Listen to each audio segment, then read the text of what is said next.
spar and stuff like that, seen him compete, and the guy's tenacious with trying to get his way, enforcing his will.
Fight number 4, we have Aden Morgan.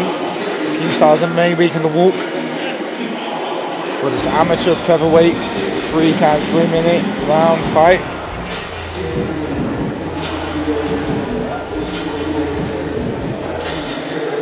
Again, these walkouts are so important, you get your music on, you get that flow, you get that energy, you get that vibe, and you set the tone.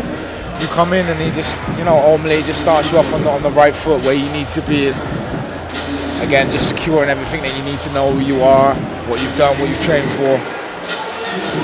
Absolutely. I mean, so interesting, the difference in walkout tunes as well. For sure, for sure. What gets different people in the right headspace.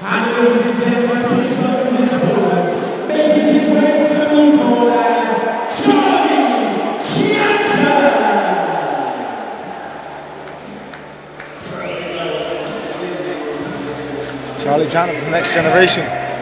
That was where I first started my career, Next Generation. Oh, excellent. Fantastic team, fantastic individuals there. They got a real good team camaraderie, look after each other and stuff like that.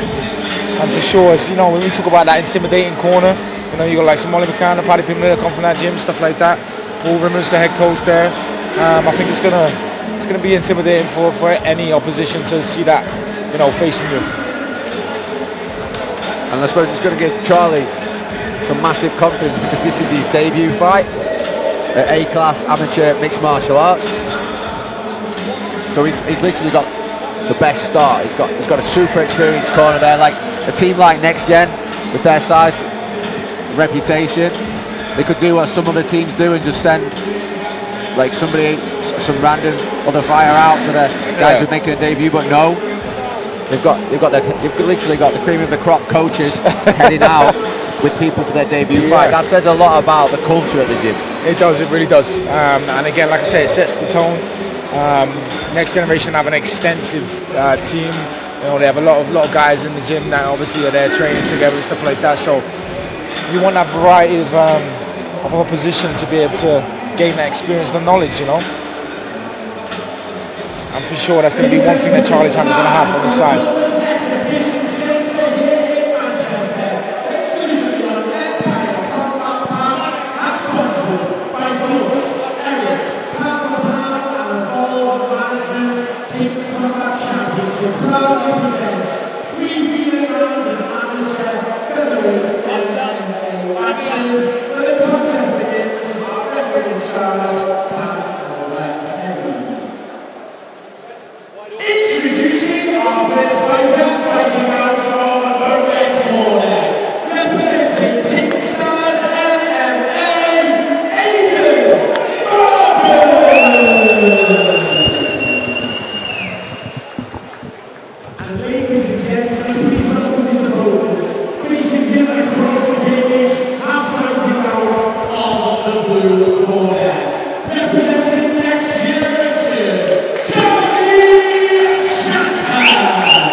That's the thing as well that we talk about, Brett, is like, as soon as you hear the name of a gym, it generally tends to give you an idea of what to expect.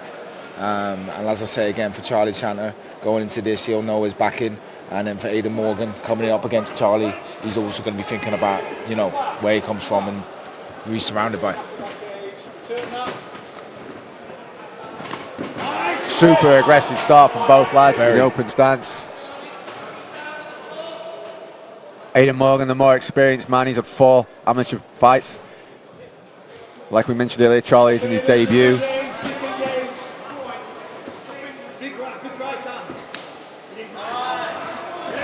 Traded body kick for body kick there. Goes high. Beautiful right hand there from Aden Morgan. Well timed. Dips the right hand, fakes the right hand, throws a head kick. But that's always the danger from the open stance, right? It's just the power side's open. And again, Charlie Chanter's left-handed, right? Southpaw. Yeah. Oh, beautiful right hand by Aden. Aden lands left up, goes to right. Nice double leg. Nice. Big double leg. Charlie falls back into the guard of Aden though. We know the guys from Next Gen, they've got a brilliant grappling pedigree. Again, we was talking about nullifying the hip, so anytime we see Aden now try to transition to look to escape, it's going to be about what Charlie Chanter does with his hips and where he tries to, you know, just square up and keep him pinned in position. I feel like if I were Aden, I'd be looking to get back to my feet. He had a lot of success there. For sure.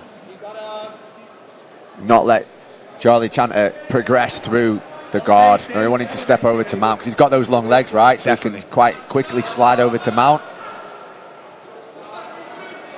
We can start using his longer lips to his advantage. And again, here we go. It's almost there. We see a lot of this. Like we see a lot of guys knee reaping to get out of the bottom position. He's done exactly that. Yeah. Disengage. We've got the corner of Aden saying disengage there because Charlie Chanter's got a tight front headlock. I don't think he really has the option though to disengage. From Yeah, that position. he's got that tight front headlock. What was that? It's a knee to the head there from Charlie. Referee's going to give Aden, like, I think they get about 5 minutes to recover. It's a good amount of time, but again, this is where it shows the awareness of the level of where they're at to know whether, you know, they can take that time if it's much needed.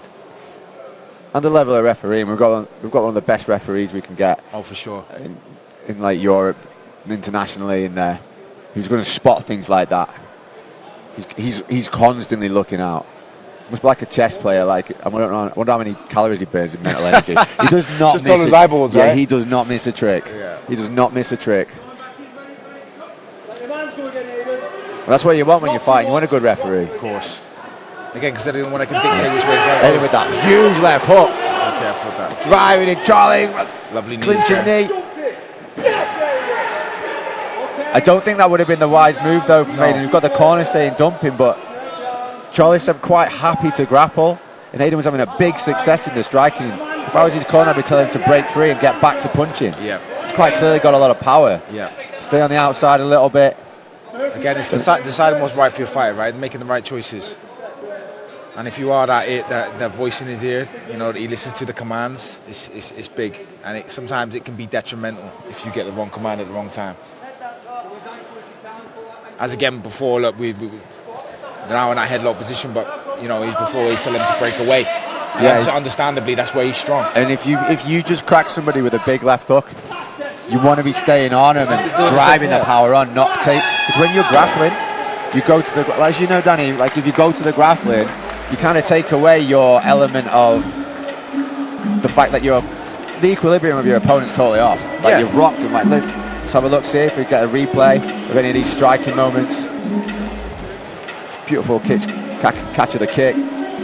Does very well to clear the kick out of the this is his left up. Yeah. Comes with the right, boom, over the top. And the overhand right to the taller fighter is always a risk. Definitely, especially the way that his hands are positioned, you know, with just playing that nice little open guard kind of play, the defense. Something you definitely need to be careful over.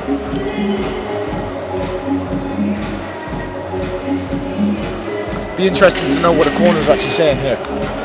Yeah, I've always known Kingstar for their like striking, more specifically their Muay Thai. So I was quite interested to hear that they're telling Aden to take him down. But you know, they might have made unnecessarily adjustments between the rounds. Yeah. Telling him to stand for longer. You know, you got that first round in the bag. You won up on the scorecards. It's kind of up to Charlie now to bring the fight to Aden. Definitely. To win the round back. I've got a feeling he's going to go low and high here. Fake the low and then go high. Oi. Again with the shot. Yeah, it is. Into the closed guard.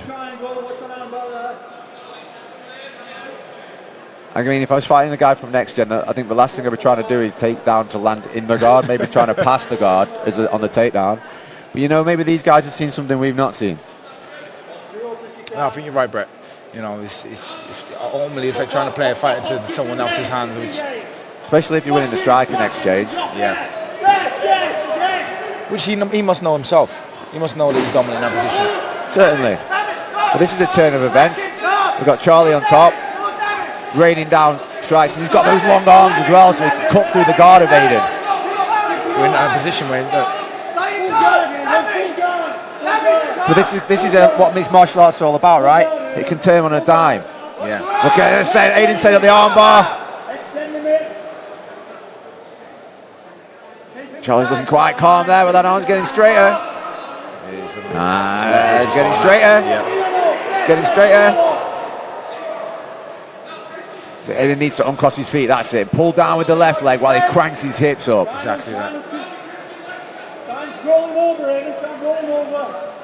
Just halfway on this round. Charlie doing everything he can to stay composed. Stay top heavy, stay stacked. Yeah, switch the grip there. It's tight. It's tight.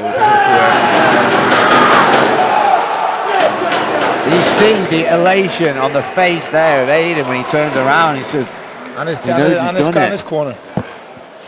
That's what it's all about, right? Teamwork makes the dream work. For sure. Commiserations there to Charlie, though. He made a fantastic showing in his debut. Some really good moments. They did them exchanges from the off. You know, they were powerful. They were fast. Both of them were trading, and they were happy to do so. It's like here, you can just see the angle of the armbar just getting deeper and deeper. Like, and then when Aden chopped his feet apart, you know, he put the leg on the back of the head, started compressing the neck, driving his hips in. It just got a little bit too much for Charlie. Again, it speaks massive about Aden, because Aden's not shied away from the fact that the guy comes from Next Generation. We know he's going to have, you know, arguably, and he's some of the best grappling at that level. You know? And I'm saying, why are you taking him down into his guard? Well, clearly that's why, right? He must have felt confident he could get that armbar. He's probably pulled that off 100,000 times in the gym. Well done to both young men. Great fight. It was a great fight. Ladies and gentlemen, please have a big round of applause for both of our fighters. Ladies and gentlemen, after 1 minute and 14 seconds of round number 2, you'll be in a big submission via the armbar. And fighting out on the red corner, Aden!